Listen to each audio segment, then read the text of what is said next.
Good morning, everybody. Welcome to the stream. This is TAETRO, and today we're going to be going over the latest gear grab performance featuring the all Akai gear performance. So if you haven't seen that, go ahead on the channel and check it out. I'll eventually add a link in the description. Basically, it's a very simple live set with not too many custom mappings happening. So I figured I'd just take you through the live set so we can see what it looks like. If you have any questions or if you're just hanging in the chat, feel free to say, hey, what's up? And we'll do our best to answer those questions. But yeah, let's just check out the track first. You'll notice that the track comes in after a bar. That's obviously because I've got the metronome going for the first beginning that you can't hear in the recording, but I can hear out loud because I'm recording it in arrangement view. First sound is this really cool pad key sound called Farewell Flute Mellotron. And another thing you'll notice is that the notes stop right there but continue. So let's hear that again. Notice right here they're going to sustain.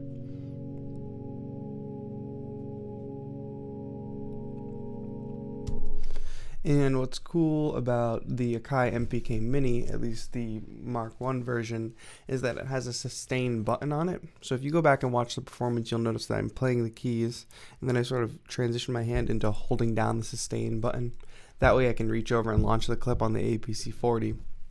But that really helped me carry that chord over, because sometimes if you want to loop stuff, you got to jump over and press the launch clip button, and you have to end your phrase there, and it sort of dictates the way your music sounds. But with this sustain button, I was able to keep the musical idea I had in mind. All right, and then that sound loops.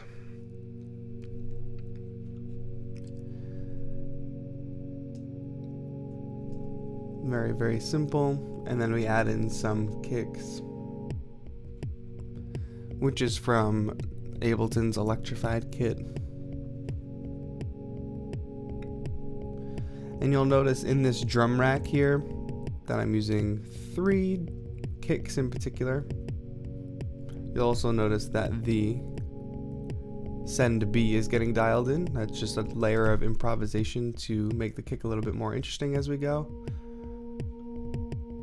But yeah, in the drum rack you'll notice that everything is normal except for this kick that I labeled 1 kick, and that's just because it's the kick that is on the 1, and it's the kick that is triggering the sidechain compression on the pad.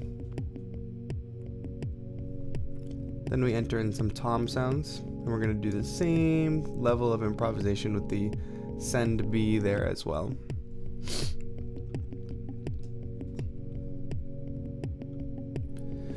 These drum sounds here, I guess they're actually labeled clave, which I never even noticed. They also come from the same pack as the Farewell Flute and Mellotron. And if we take a look, this pack is called Little People. Wabhow is who makes it, I guess.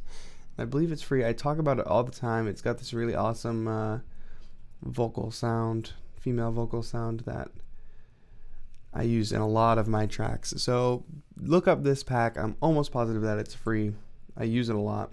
And it's just a really cool pack. Let's check it out again from here. Cool thing about the APC40 is you've got that bank of knobs in the top right that lets you either do pan, send A, or send B. And just being able to toggle in a delay like this on the fly in a really easy way is cool.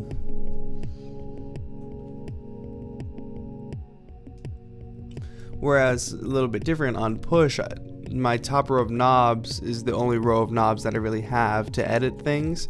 So I would have to sacrifice having my volume controls open to get to my pan and send, and then scroll through and then figure out which is which. Whereas on the APC40 it's very clear because those knobs are dedicated for that.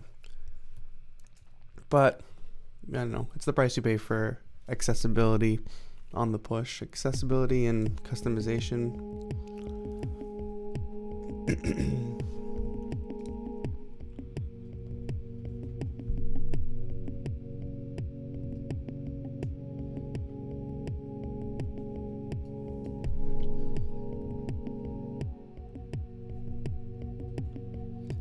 Alright, this next sample here is a vocal sample of myself. And what's cool about being a singer-songwriter, if you notice that there's a playlist on my channel of all my original songs, recent EP that came out, is that I can just take the vocal samples, or for instance, I think this is like a harmony sample. Like I'll literally just go into my user library or recordings folder and find something that's vocals. Doesn't even really matter what it is. Like I think it's from this harmony vocal right here, and drag it in and then put it in a sampler and sample it, and it's a royalty free sample obviously because it's from myself. And I kind of just take little short clips, and it it sounds like it's 2 notes really, but it's 1, and that's just an element of the sample. Da da. Let's check that out again. So you can see 4 notes here, and you can see what the sound is changing there. Simple fade in. And you'll also notice that this is one of 2 custom mappings that I did for this set. The high cut is mapped to do some filtering effects. And you'll notice that loops. So here is where the loop is. And you notice that the filter gets higher and higher as we go. And eventually, it's opened up even more. Cool, so let's keep going. Here's where things get a little tricky. When you're working with a 25 key like MIDI controller, what happens is you have to switch through octaves, right? So you use the octave up or the octave down depending on what register. And I have a really hard time. I guess I could just put a little more effort into remembering, but knowing which octave I'm in and which octave I need to be in. And a lot of the controllers have no indication. Like on push, it's really good because it'll tell you, you're in D0 to D1 or whatever.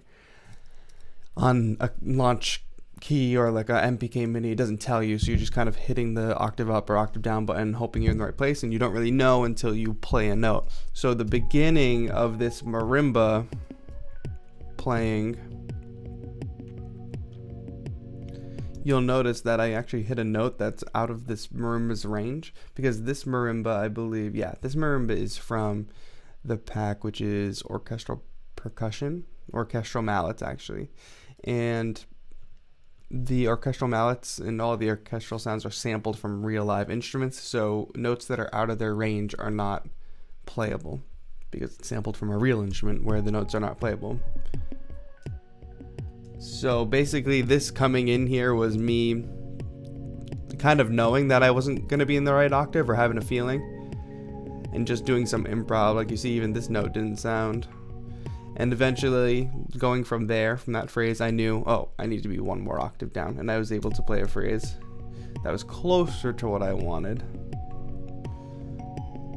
And this phrase right here is just me experimenting, and then I eventually loop starting here.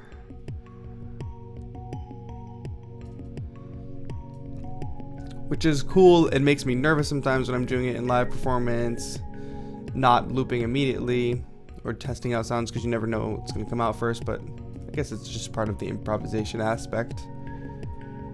You notice here that whoops, didn't mean to do that. I don't think I did that. You notice here that the filter's opening up. Way to transition tracks. Send is also climbing on the toms, which is very subtle, but it's still happening.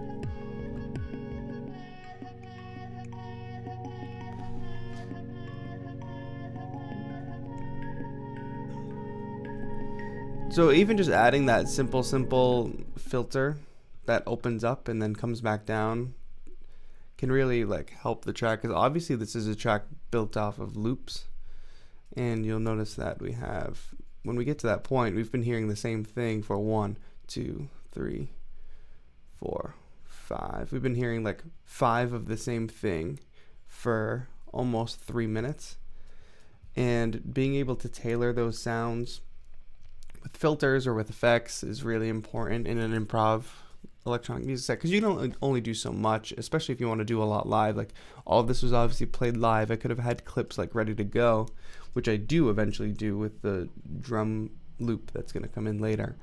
But if you want to do everything live, you're going to have a lot of looping, and you want to keep things fresh. So adding simple things like filters that change the way the track sounds, and also you have certain things drop out. Like, obviously these kicks are going to drop out as this filter opens, which changes the structure of a piece that's otherwise just built of repetitive looping.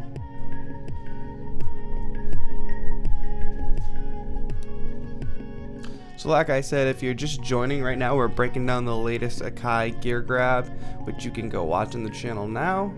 It's a live performance featuring APC40 and the Akai MPK Mini. I'm a huge fan of this guitar sound, and this is one of the sounds that I was like, yeah, this is what I want here. The way it pans between headphones, like if you're not listening in headphones, it's actually bouncing back and forth. And that's another instance where I don't loop what I'm doing right away, which is another way to kind of keep things fresh in like a loop-based electronic performance. Is before you start looping things, just play a quick little incidental melody line or something like that, and then go into the real loop, which you see I go into something much more rhythmic and loopish when we get there. So let's listen to that sound again on solo. I just really like it because it can sound pretty real if you do it right. It can also sound very cinematic. And the second custom mapping of this track is the high cut, but on the guitar. So I'm able to do that, and it actually at the beginning gives me like a slow attack kind of vibe.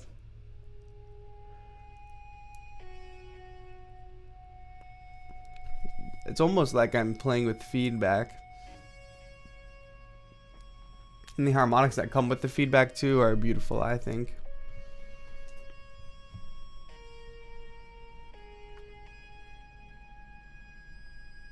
You see how that note just like automatically becomes that higher note.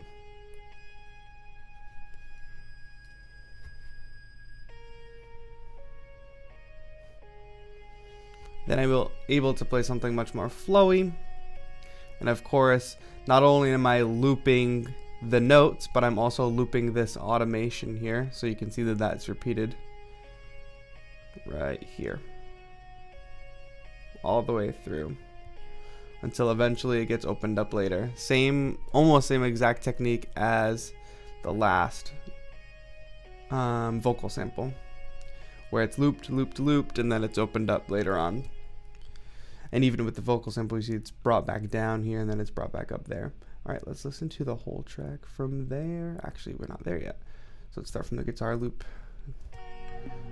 Obviously, the next thing that's gonna come in is this cool drum loop.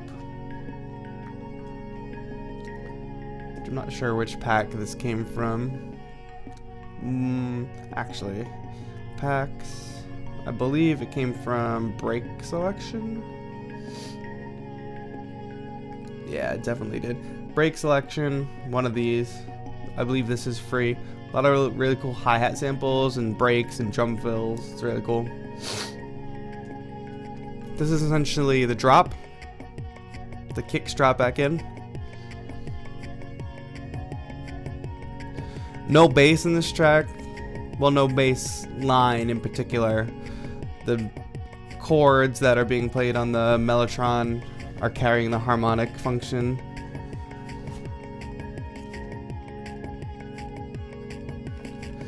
I was very self-conscious about this clap too. You'll see me play it in the piece. I don't know if you'll hear me play it, but you can see that I actually dial in the volume. I don't know. It just adds a fun little vibe.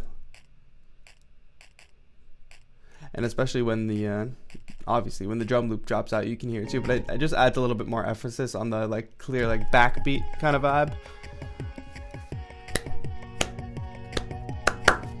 Yeah.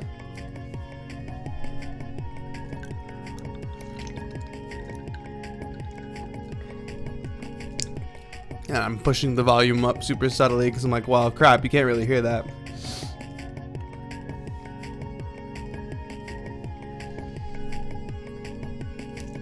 Yeah, and it's a very short-lived, like, fast-paced section.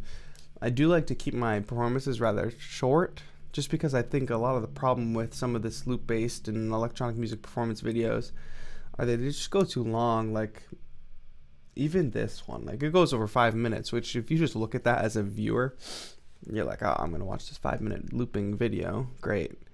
But, hopefully it draws your interest in. Like, obviously I would like to have it as short as possible, but most of it is, okay, set up this loop, then set up that loop, then set up that loop, and you kind of have to do it one after the other if you do want to do it live. And I found the sacrifice a lot of people make is not doing it live and having clips ready to go already.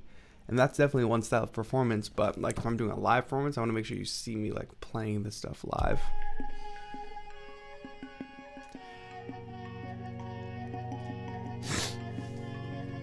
But yeah, just being able to like throw up a fader for volume on this drum loop and for anything in here, like even with when I bring the claps in a bit louder, that's just a bit more convenient too than being like, alright, I was just tweaking some sends on the push and we switch over to volume. And the having a fader too rather than an endless encoder.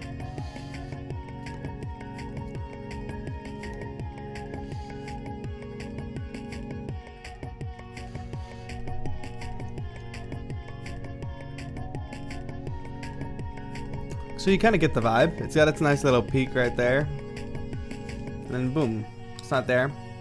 In retrospect, what I realized is that I could have done a bit more on the master channel, like a bit more like mixing effects. But like I said, in order to just keep it short, simple, I just kind of wanted to bring it in, end it, showcase the looping, showcase the gear, and just make some cool music out of it. I think it has a pretty chill vibe as well. I'm able to really easily fade out the things I want to fade out.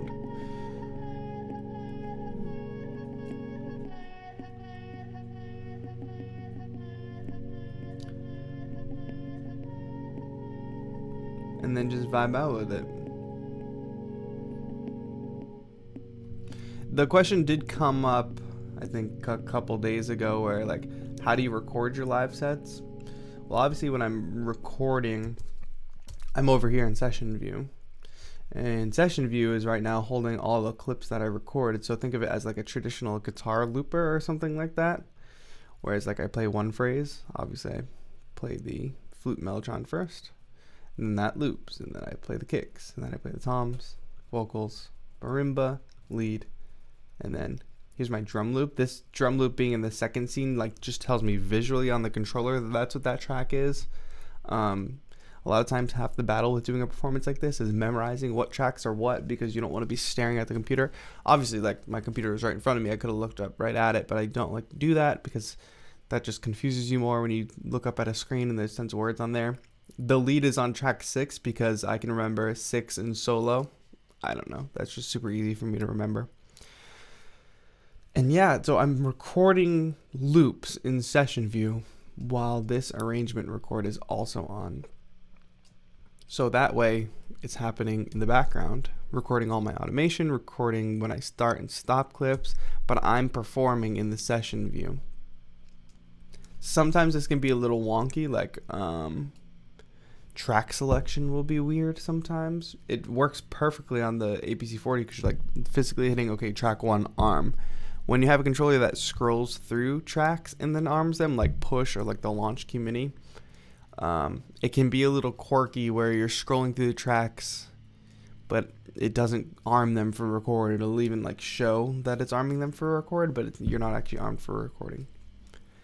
Just an interesting thing to look out for. Sometimes I do have to do workarounds. Like I really like to do this version of recording. That way I can do some type of, especially like with the end automation, like I need to drop that out, right?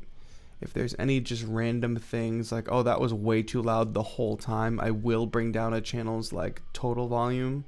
I won't mess with any of the information, like I won't mess with any of the notes, I won't mess with any of the quantization. They're coming for us. Or the effects, because obviously you'll be able to see, like if I play a drum loop really poorly and then I quantize it after, you're going to notice that my hands don't line up with the pad, so I'm not going to do that. And if you notice that I'm turning a knob but nothing's really happening, you're going to know that I changed it after. So I basically just do this and then mix it down and send it out. Add some master effects maybe. For this one I didn't, but that's because it's simple enough.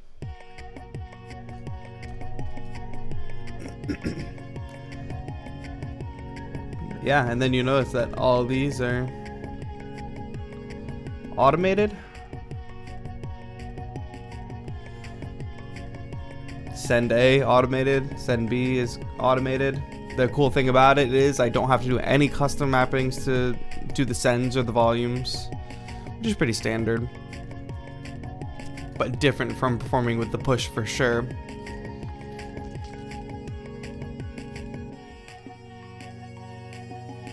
Yeah, and even just having a master fade out too.